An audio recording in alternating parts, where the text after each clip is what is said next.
A'udzu billahi minasyaitonir rajim. Bismillahirrahmanirrahim. Assalamualaikum warahmatullahi wabarakatuh.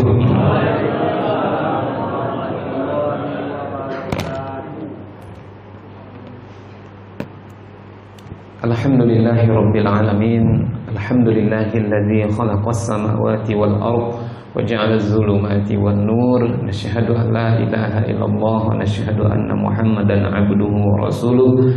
Allahumma shalli wa sallim wa barik ala Muhammad wa ala alihi wa ashabihi ajma'in. Rabbi shrah li sadri wa yassir li amri wa hlul 'uqdatam min lisani yafqahu qawli. Ayah dan ibu, orang tua kami, alim ulama, cerdik pandai, tokoh masyarakat, yang besar tak disebutkan gelar, yang kecil tak disebutkan nama. Kami doakan semoga kita semua senantiasa dalam keadaan sehat walafiat. Allah beri kita rezeki yang penuh berkah melimpah ruah, dan kemudian semoga Allah kokohkan iman istiqomah kita sampai nanti kita semua kembali menghadap Allah Azza wa Jalla. Amin ya rabbal alamin. Bersyukur kita kepada Allah dengan mengucapkan alhamdulillah, berselawat kita kepada Rasulullah dengan melafazkan Allahumma sholli ala sayyidina Muhammad wa ala ali sayyidina Muhammad. Assalamu alayka ya Rasulullah. Mudah-mudahan seiring dengan banyaknya kita berselawat kepada Rasulullah, kelak di yaumul qiyamah Rasulullah berkenan memberikan syafaatnya kepada kita semua. Ayah dan ibu yang kami muliakan, kita awali pertemuan kita pada kesempatan dan mulia ini dengan sama-sama membaca surat Al-Fatihah. Boleh? Baik. A'udzu billahi minasy syaithanir rajim. Bismillahirrahmanirrahim. Alhamdulillahi rabbil alamin. Ar-Rahmanir Rahim. Maliki yaumiddin. Iyyaka na'budu wa iyyaka nasta'in. Ihdinas siratal mustaqim. Siratal ladzina an'amta 'alaihim ghairil maghdubi 'alaihim waladdallin. Amin. Bunda kami yang kami muliakan, pada kesempatan yang lampau kita sudah sampai belajar dari hadis-hadis yang terdapat dalam kitab Arba'in Nawawi, hadis yang ke-25. Tema hadis yang ke-25 kemarin itu fadlul zikri, keutamaan berzikir. Hadis ini sekedar untuk mengulang-ulang berkaitan dengan ada beberapa orang sahabat yang datang menghadap kepada Rasulullah sallallahu alaihi wasallam, yang mana sahabat yang menghadap kepada Rasulullah bersedih hati karena tidak bisa menyaingi orang kaya dalam beribadah. Sehingga sahabat ada yang berkata, wahai Rasulullah, orang kaya itu telah pergi dengan membawa pahala yang amat sangat banyak. Ketika kami sholat, mereka juga bisa sholat. Ketika kami berpuasa, mereka juga bisa berpuasa. Tapi saat mereka bersedekah, kami tidak mampu untuk bersedekah. Lalu kemudian untuk menutupi kesedihan sahabat, lalu Nabi berkata, wahai sahabat-sahabatku, bukankah Allah telah menjadikan banyak cara yang dengan itu kamu juga bisa bersedekah? Apa dianya ya Rasulullah? Maka kemudian Nabi mengatakan, kullu tasbihatin shadaqah.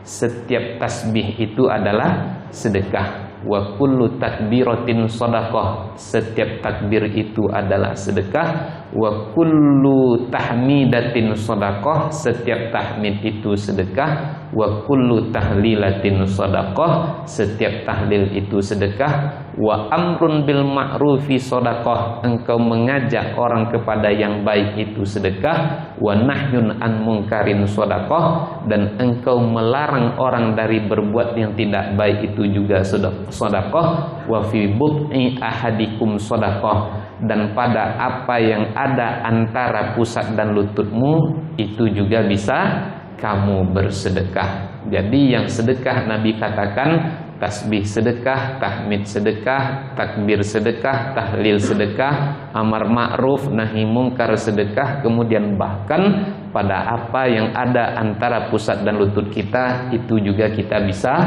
bersedekah. Maka di situ kita tahu ternyata sedekah tak hanya berupa materi saja, tak hanya berupa uang saja, tapi dengan lisan pun kita bisa bersedekah. Jadi Bapak Ibu dimuliakan Allah, sebagaimana orang kaya bisa bersedekah, maka kita yang Allah takdirkan tidak menjadi orang kaya pun kita bisa bersedekah. Sekarang tergantung mau ndak kita untuk memanfaatkan cara-cara yang nilainya sama dengan bersedekah di sisi Allah Subhanahu wa taala. Itu pembahasan yang lampau di hadis yang ke-25. Kita masuk ke hadis yang ke-26. Hadisnya mirip juga, agak mirip dengan hadis yang ke-25 ini ayah bunda. Temanya min turukil khair, di antara cara-cara atau jalan-jalan kebaikan. Kita baca hadisnya. An Abi Hurairah radhiyallahu anhu qala, dari Abu Hurairah Allah meridhoinya, qala dia berkata. Jadi hadis ini diriwayatkan oleh Abu Hurairah. Tentang sosok Abu Hurairah sudah sering sekali kita jelaskan. Di antaranya Abu Hurairah sahabat yang paling banyak meriwayatkan hadis. Masih ingat ayah bunda berapa hadis yang diriwayatkan Abu Hurairah? 5.000 sekian hadis. Jadilah 5.374 hadis yang diriwayatkan oleh Abu Hurairah.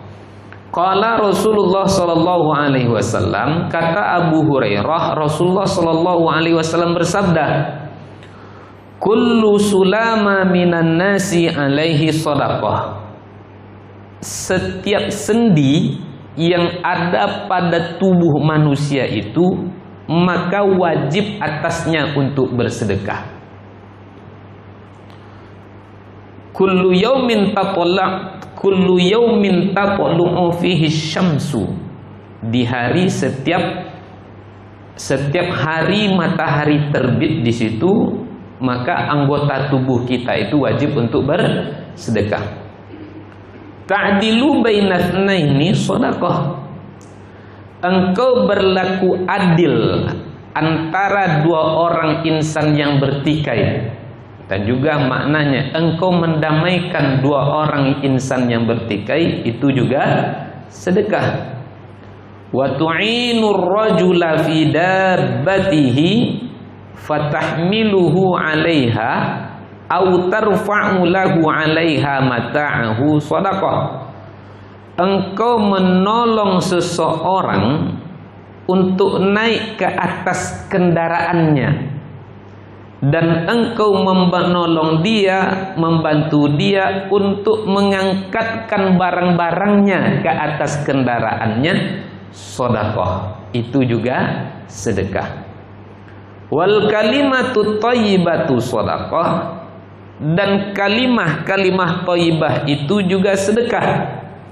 Wa bikulli khutwatin tamshiha ila sholati sedekah. Setiap langkah yang engkau ayunkan menuju salatmu itu sedekah. Wa tumitul adza 'anit tariqi shadaqah, dan engkau membuang atau mengangkat sesuatu yang mengganggu di jalan, itu juga sedekah. Jadi berapa sedekah di sini nih Pak? Satu apa tadi? Setiap hari anggota tubuh kita itu wajib bersedekah. Yang kedua apa tadi? Berlaku adil dan mendamaikan dua orang yang bersengketa, yang bertikai, itu sedekah. Yang ketiga, kemudian engkau menolong seseorang untuk naik ke atas kendaraannya, dan engkau membantu dia untuk mengangkatkan barang-barang dia ke atas kendaraannya, itu sedekah. Yang kelima, wal kalimatut thayyibatu shadaqah, kalimah thayyibah itu sedekah. Wa kullu khutwatin tamshiha ila sholati shadaqah. Setiap langkah yang engkau ayunkan menuju salatmu itu sedekah. Dan engkau membantu mengangkat, membuang sesuatu yang mengganggu di jalan itu sedekah. Coba kita hafal ayah bunda. Satu apa tadi? Setiap sendi kita wajib bersedekah. Yang kedua, mendamaikan dua orang yang bertikai dan berlaku adil terhadap mereka itu sedekah. Yang ketiga, menolong orang untuk naik ke atas kendaraannya serta kemudian membantu dia untuk mengangkat barang-barangnya itu sedekah. Yang kelima, kalimah thayyibah itu sedekah. Yang keenam, setiap langkah yang kita ayunkan menuju sholat itu sedekah. Dan yang terakhir, yang ketujuh, membuang segala sesuatu yang mengganggu di jalan itu sedekah. Terakhir ayah bunda, yuk konsentrasi. Satu tadi, setiap sendi sedekah. Yang kedua, mendamaikan dua orang yang bertikai dan berlaku adil terhadap mereka itu sedekah. Yang ketiga, menolong orang untuk naik ke atas kendaraannya serta membantu dia sekaligus mengangkatkan barang-barangnya itu sedekah. Yang kelima,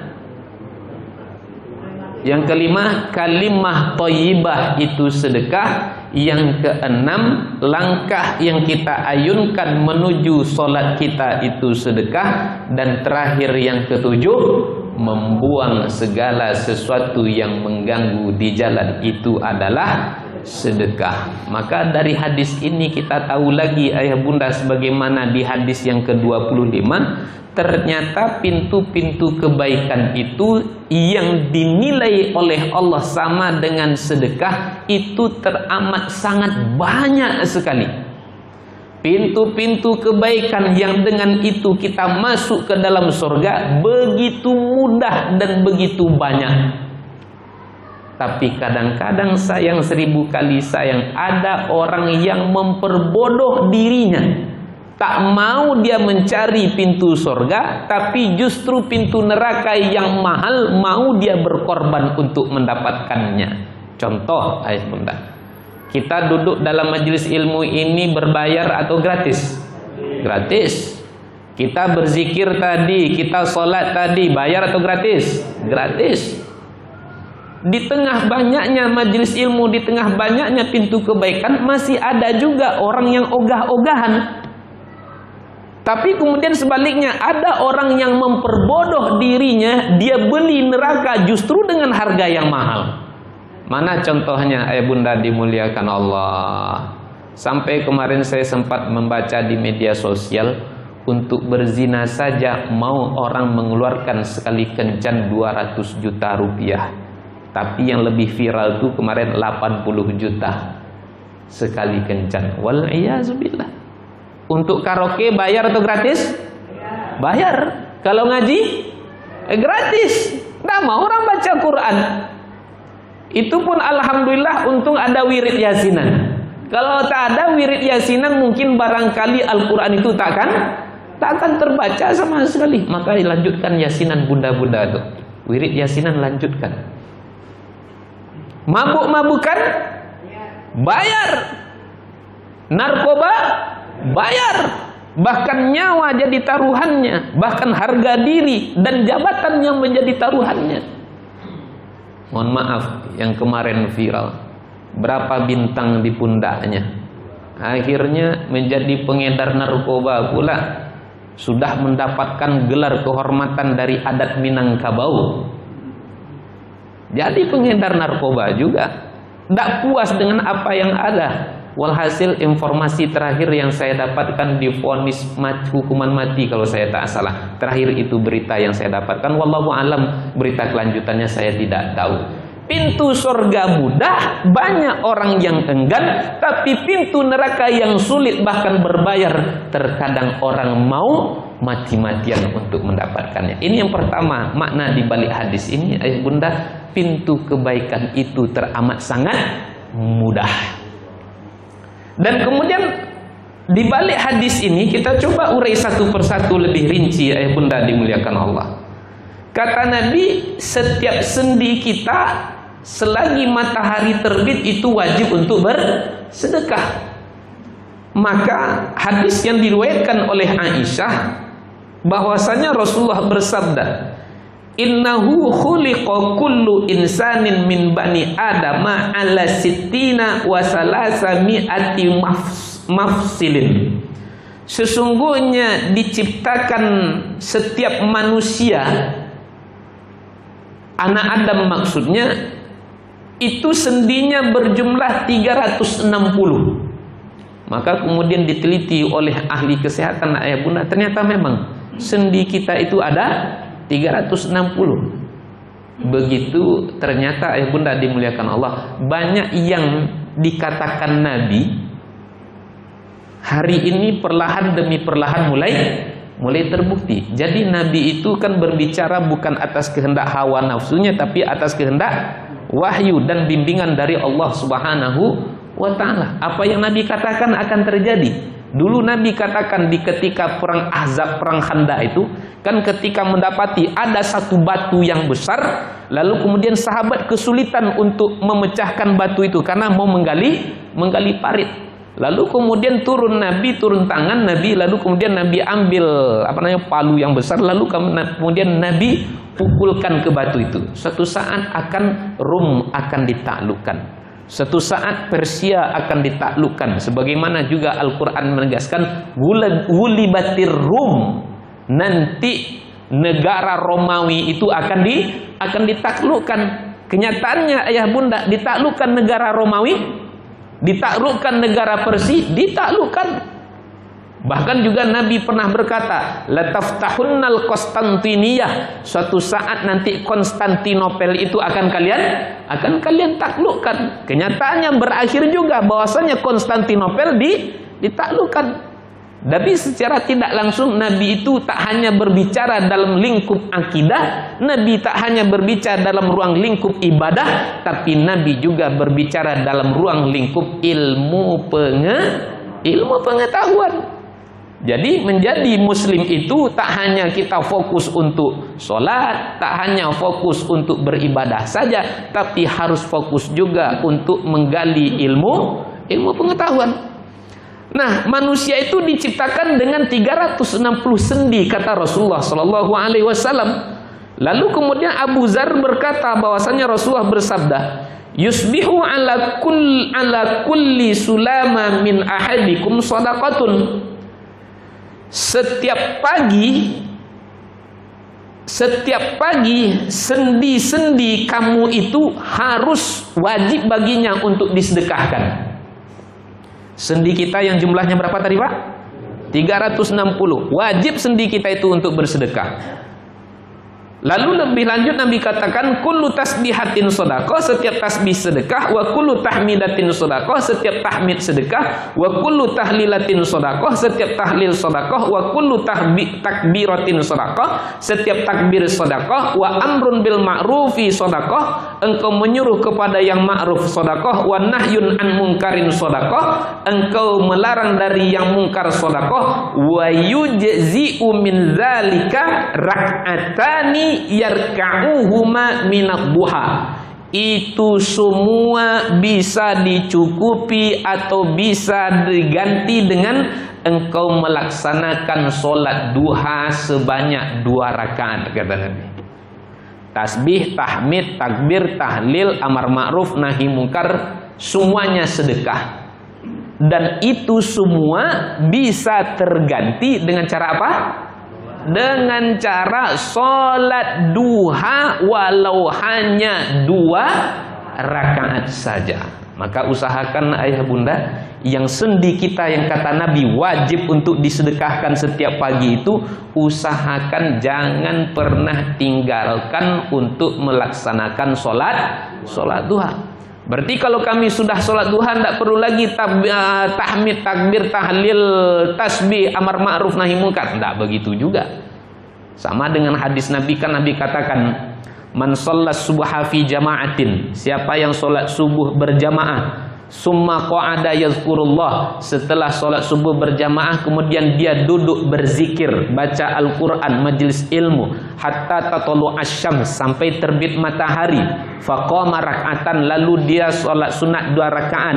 Kana lahu ka'ajil haji wal umrah, itu nilainya sama seperti orang yang melaksanakan haji dan juga seperti orang yang melaksanakan umrah. Tamatan, sempurna, kata Nabi. Jangan sampai karena kita tahu hadis ini lalu kemudian kita tak mau lagi untuk tidak perlu haji lagi. Kenapa? Kan dah tiap hari haji. Kalau setiap hari awak umrah, di mana bapak umrah, di mana bapak haji? Di Masjid Barokah. Bisa bapak haji di Masjid Barokah? Bisa. Macam mana caranya? Itulah dianya, beriktikaf di waktu subuh sampai syuruk. Ini maknanya bukan berarti kita meninggalkan ibadah haji, tapi Allah sayang kepada kita.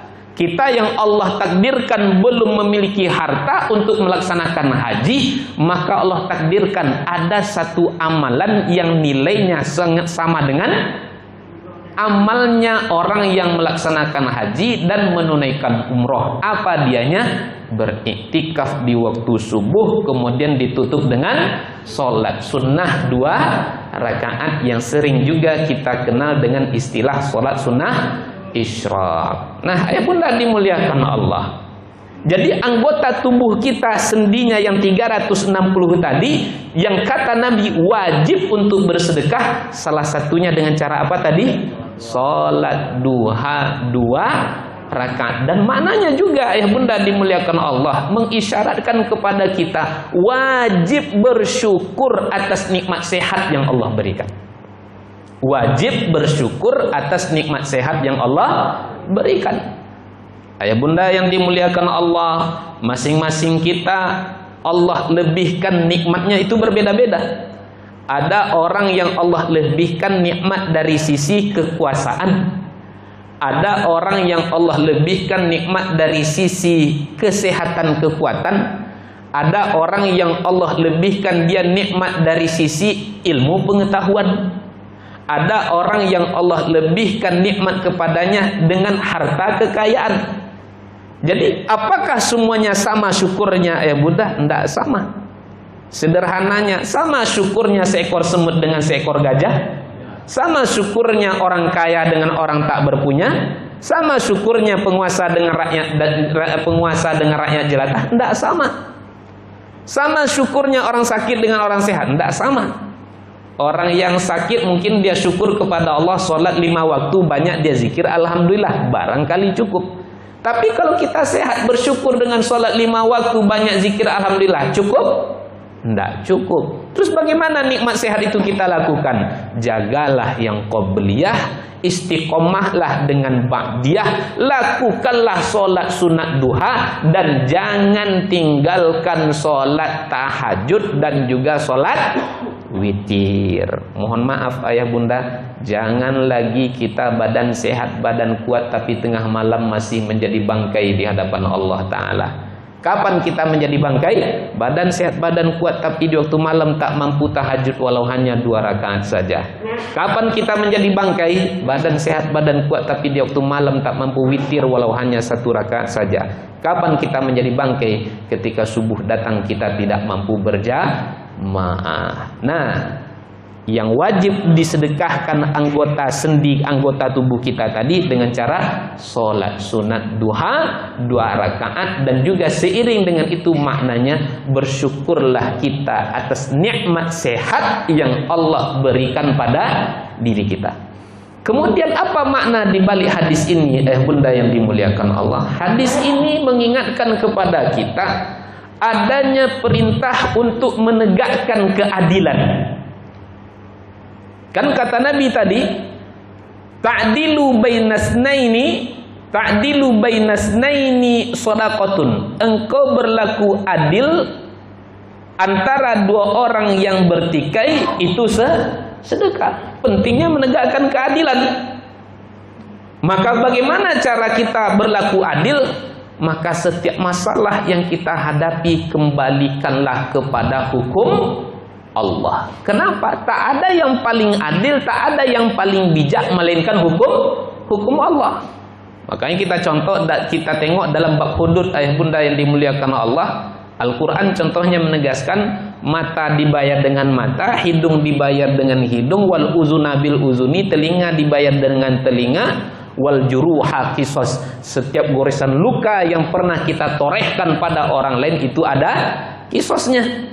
An-nafsu bin nafsi, jiwa dibayar dengan jiwa, dibayar dengan jiwa. Itu hukum Allah menegakkan seperti itu. As-sariqu was-sariqatu faqata'u aydiyahuma, maling laki-laki, maling perempuan. Adilnya bagaimana? Caranya seperti apa? Potong kedua tangannya.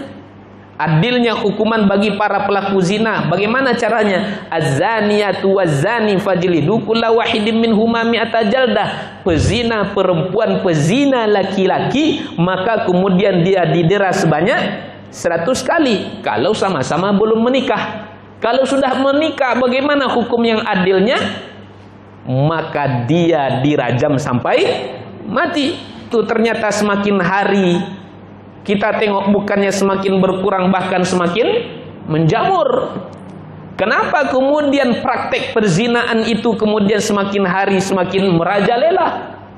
Kenapa kemudian LGBT kemudian semakin merebak di negeri kita?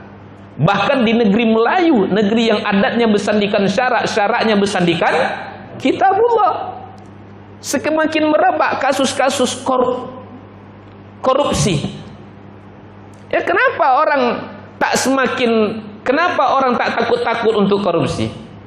Karena kemarin saya tengok pula ada di video seseorang mengatakan, ya jangan sok suci kali lah. Sikit-sikit tak apa-apalah. Nggak usahlah lagi OTT itu. Ini kan memperlemah hukum jadinya. Orang yang semestinya tegas terhadap hukum tapi kemudian mencari celah untuk mempermudah orang melakukan kejahatan. Makanya tegas Al-Quran mengatakan, kalau ada orang yang mencuri, potong kedua tangannya. Di negeri kita, makanya kemudian sering saya tengok meme-meme di Instagram atau di Facebook dulu. Kalau Saudi ada orang maling itu dipotong tangannya. Kalau di Indonesia bukan tangannya yang dipotong, tapi masa tahanannya yang dipotong.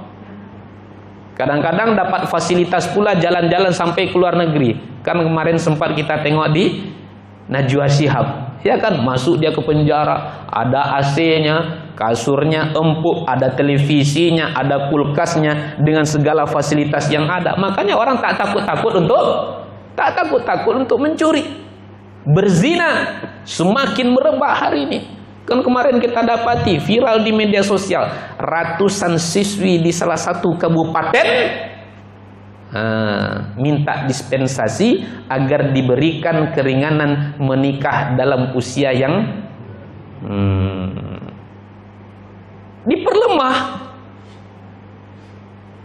Saya ya bunda dimuliakan Allah, agak gimana ya melihat, apalagi melihat pergaulan anak-anak sekarang, apalagi melihat konten-konten yang ada di media sosial, di YouTube, di Facebook, di Instagram, di TikTok. Ngeri kita nengoknya Bapak Ibu dimuliakan Allah. Walaiyazubillah. Kita ini digempur habis-habisan dari berbagai sisi. Maka tegaknya keadilan dengan cara apa? Kembalikan kepada hukum Allah, karena hukum Allah yang paling sempurna. Sehingga wajar kalau Allah mengatakan wa man lam yahkum bima anzalallahu faulaika humul kafirun. Siapa yang tak mau berhukum dengan hukum Allah, maka mereka itu kafir, kata Allah. Wa man lam yahkum bima anzalallahu faulaika humuz zalimun. Siapa yang tak mau berhukum dengan hukum Allah, maka mereka zalim. Wa man lam yahkum bima anzalallahu faulaika humul fasiqun. Siapa yang enggan untuk berhukum dengan hukum Allah, maka mereka itu fasik, zalim, kafir. Kemudian makna di balik hadis ini ayah bunda, pentingnya satu tadi, pentingnya mendamaikan, berlaku adil, dan juga pentingnya kita mendamaikan dua orang insan yang bertikai, dan adil kita terhadap menyikapi dua orang insan yang bertikai. Mohon maaf ayah bunda, ketika kita mendapati dua orang insan yang sedang bertikai, berusahalah kita ketika itu untuk menjadi setetes embun di tengah gurun. Berusahalah kita untuk menjadi setetes air di tengah dahaga. Jangan kemudian ketika mendapati dua orang insan yang bertikai, kemudian kita menjadi minyak di tengah api yang membara. Kemudian kita menjadi duri di dalam daging. Jangan. Semestinya ketika kita mendapati orang bertikai, kita membuat mereka semakin damai, bukan semakin terpecah belah. Ini lebih parahnya lagi, ayah bunda dimuliakan Allah, dalam kehidupan berumah tangga. Ini kita yang sudah menjadi mertua, kita akan diuji. Diuji dengan apa? Diuji dengan pertengkaran antara anak dengan menantu. Nah, kita harus adil di situ, harus bijak. Makanya sesungguhnya ayah bunda dimuliakan Allah, ketika dua orang insan bertikai, sebaiknya dia tidak mengadu kepada kedua orang tuanya, dia tidak mengadu kepada sanak familinya, tapi dia mengadu kepada orang yang alim. Kalau kita mungkin bertanya kepada hakim, atau mungkin lebih kepada ustadz, jangan kepada kedua orang tua, jangan kepada saudara, jangan kepada kawan. Kenapa? Kepada orang tua, kepada kawan, kepada saudara itu lebih banyak nepotismenya, banyak kepentingannya di situ.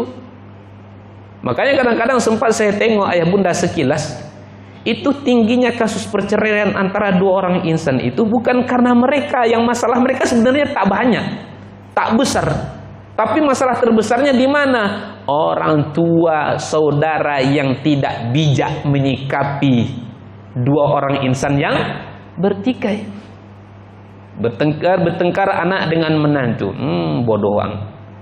Awak ganteng, jabatan ado, piti banyak, mau pula dibegitukan sama bini waang tuh. Cari yang lain. Bunga tak sekuntum, kumbang tak seekor. Ceraikan. Ayo pula kata si bujang nanti. Diceraikannya istrinya. Apa yang terjadi ayah bunda? Siapa yang paling menderita? Yang paling menderita? Anak. Yang lebih parahnya lagi ayah bunda, sudahlah dua orang ini bercerai, yang anak pun dibatas-batasi oleh neneknya, oleh kakeknya untuk berjumpa dengan ayahnya atau untuk berjumpa dengan ibunya.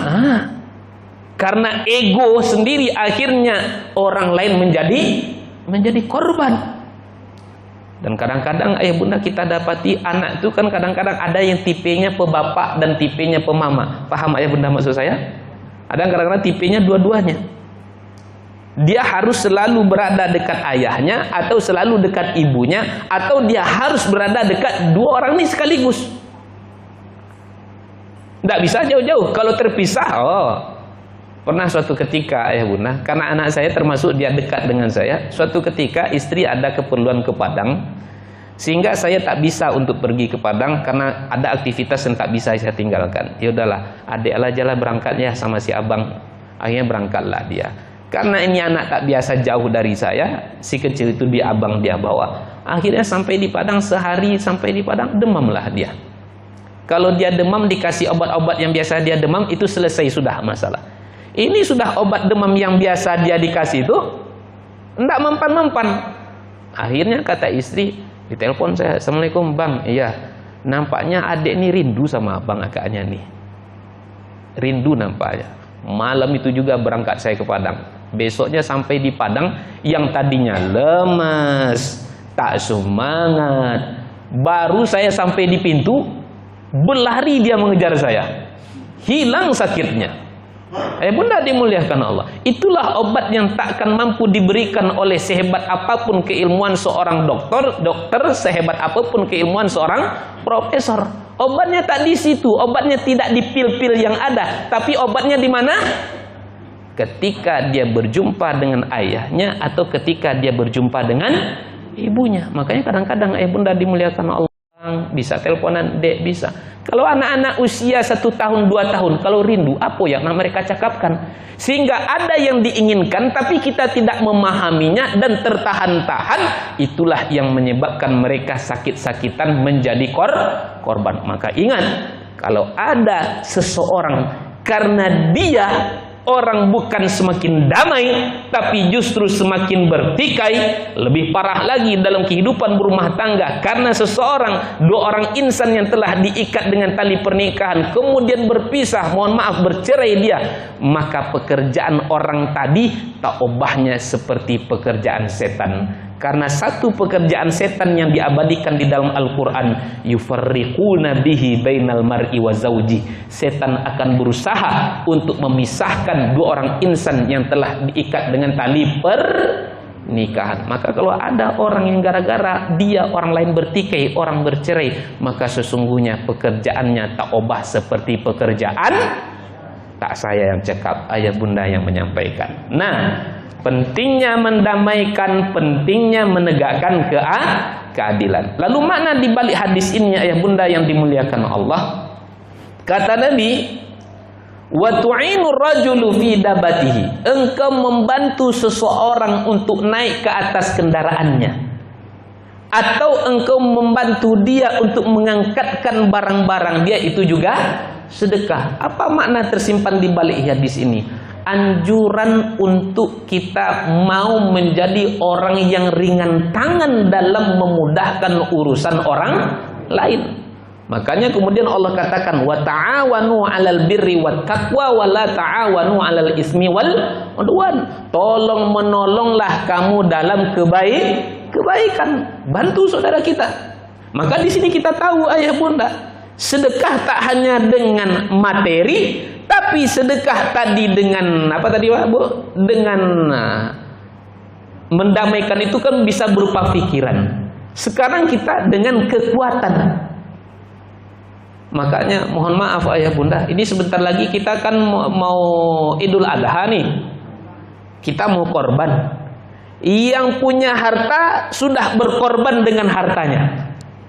Maka kita yang belum Allah takdirkan untuk berkorban hari ini, maka berkorbanlah kita dengan tenaga kita. Maka kita yang jadi panitia, mohon maaf, jangan pula kemudian mengambil upah dari pekerjaan yang telah kita lakukan. Kenapa? Karena Nabi melarang itu.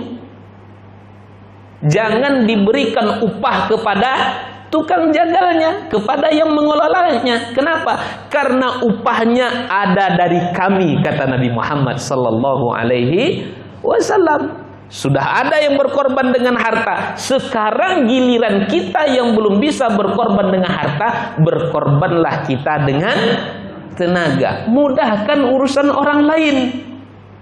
Makanya kata Nabi dalam satu hadis, demi Allah, aku pergi bersama saudaraku untuk menyelesaikan urusannya, itu lebih aku sukai daripada beriktikaf di masjidku ini selama 1 bulan, kata Nabi. Masya Allah. Beribadah di Masjid Nabawi dibandingkan dengan masjid kita, Masjid Barokah, berapa perbandingannya ayah bunda? 1000. Satu di tempat kita, 1000 di Masjid Nabawi. Kalau di Masjidil Haram 100.000. Kata Nabi, aku pergi bersama saudaraku untuk menolong dia, membantu dia, lebih aku sukai itu daripada beriktikaf di masjidku selama 1 bulan. Begitu Nabi mengajak kita agar mau menjadi orang yang ringan tangan untuk membantu dan meringankan beban orang lain. Kalau secara teks hadis Nabi mengangkatkan orang lain. Kalau kita tengok dulu ayah bunda, kendaraan orang dulu itu kan tinggi-tinggi, agaklah unta, agaklah kuda, agaklah keledai, kan tinggi-tinggi. Kalau kita kan mungkin tak terbayang, sulit, naik motor aja lah. Kadang-kadang ada di antara kita yang sudah sepuh, jadi untuk mengangkatkan kaki sebelah naik ke atas motor itu mulai sulit. Maka apa yang bisa kita lakukan? Bantu dia naik ke atas kendaraannya. Kemudian lebih jauh, sudah azan Pak? Belum kan? Kemudian kita selesaikan ayah bunda. Kata Nabi, wal kalimatut thayyibatu shadaqah. Kalimah-kalimah thayyibah itu sedekah. Kalau kalimah thayyibah lebih detailnya kemarin sudah kita sebutkan, tasbih, tahmid, takbir dan tahlil. Dan mana di sini ayah bunda? Kata-kata yang baik yang keluar dari mulut kita itu juga sedekah. Maka usahakan ayah bunda, apapun yang keluar dari mulut kita selalu yang baik dalam kondisi apapun. Sekalipun hati kita dalam keadaan tak enak. Contoh, anak susah diatur, sulit dilarang untuk main game online, payah ditahan untuk tak main ke ke warnet, sampai tidur dia di situ, sampai pagi, dari petang sampai pagi duduk di warnet. Akhirnya kita marah. Maka di saat marah pun tahan lidah kita, jangan sampai mengucapkan kata-kata yang tidak baik. Apalagi selaku orang tua. Kenapa? Apalagi seorang ibu. Karena kata Nabi, doa satu di antara doa yang tak akan ditolak oleh Allah adalah doa kedua orang tua. Anak sulit diatur, pakak waang, bonga waang, ele waang. Ini bisa terwujud. Tapi ketika air diucapkan kata-kata yang tak baik kepada air itu, maka kemudian air itu ditelitinya, dia membentuk struktur yang buruk juga. Makanya kemudian dalam ilmu pengobatan, tubuh kita ini kan hampir 90%-nya terdiri dari air. Maka wajar kemudian untuk mengobati diri kita ini banyak-banyak minum air. Maka sebelum kita minum air, maka dianjurkan untuk mengucapkan kalimat yang baik. Kalau kita kalimat yang baik tentu dengan zikrullah, dia akan membentuk struktur-struktur yang baik, sehingga yang tak baik, sakit-sakit yang ada di dalam tubuh kita akan diperbaiki oleh air tadi. Makanya ayah bunda, kalimat yang keluar dari mulut kita juga berpengaruh kepada alam sekitar kita. Ayah bunda mohon maaf ya atas segala kesalahan kekhilafan. Terima kasih atas segala perhatian. Demikian dapat kami jelaskan. Wallahu a'lamu bishawab. Subhanakallahumma wa bihamdika nasyhadu an la ilaha illa anta nastaghfiruka wa natubu ilaik. Wassalamualaikum warahmatullahi wabarakatuh.